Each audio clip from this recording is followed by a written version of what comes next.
how do we approach our work? Well, we just need to be smarter. We need to be more strategic in how we solve the problem. I think we really do need a roadmap on what this community is going to do to address the issue, and then be resolute in following that roadmap. I think we approach it by starting at a fairly high level of what are the principles that we believe in as a community, as the task force, which we have done.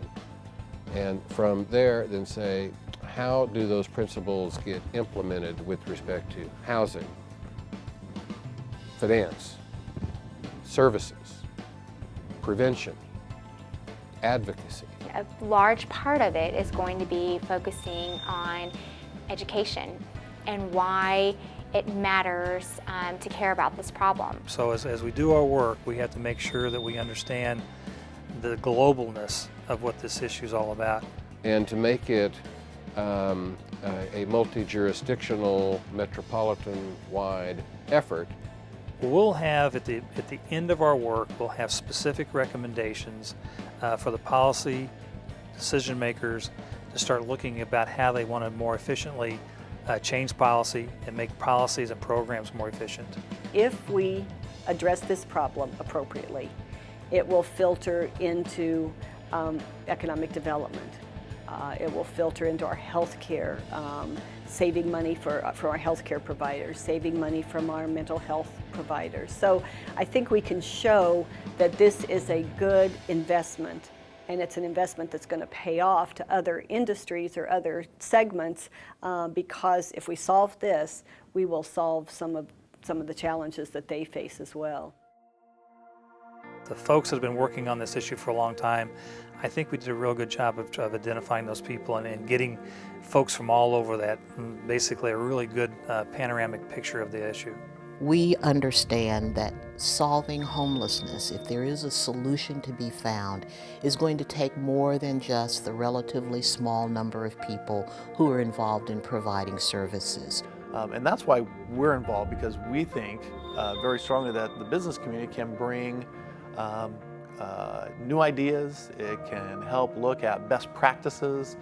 It can help politically and from an advocacy perspective, bring in new partners who haven't been there before. It can bring pressure upon elected officials to participate in solutions. Because it's painfully clear to anyone who works in this area that homelessness is a multi-pronged, multifaceted, multi-jurisdictional, interdisciplinary calling that is not cured or even addressed by a panhandling ordinance, for example. One of the things that the task force is, what's key about it, is that it partners with other municipalities, other jurisdictions that surround Kansas City, because we know that homelessness doesn't know a state boundary, it doesn't know what the state line is, it doesn't know when you're exiting Kansas City and going into Jackson County or Cass County. What I see on the task force, without exception, are people who are genuinely concerned and care about this work and are convinced that we can, should, and will come up with tailored solutions for our community, for our metropolitan area, that work. The goal is to end homelessness. We know that it's solvable. We're not going to fix it overnight, but we are going to be very methodical about how we go about our business. I am optimistic, and I really believe that we're going to make some changes. And I'm sure the mayor's task force will play a major role in helping us really begin to connect the dots so that we don't have a lot of autonomous pieces out here who are trying very hard to find ways to work together and leverage one another's resources.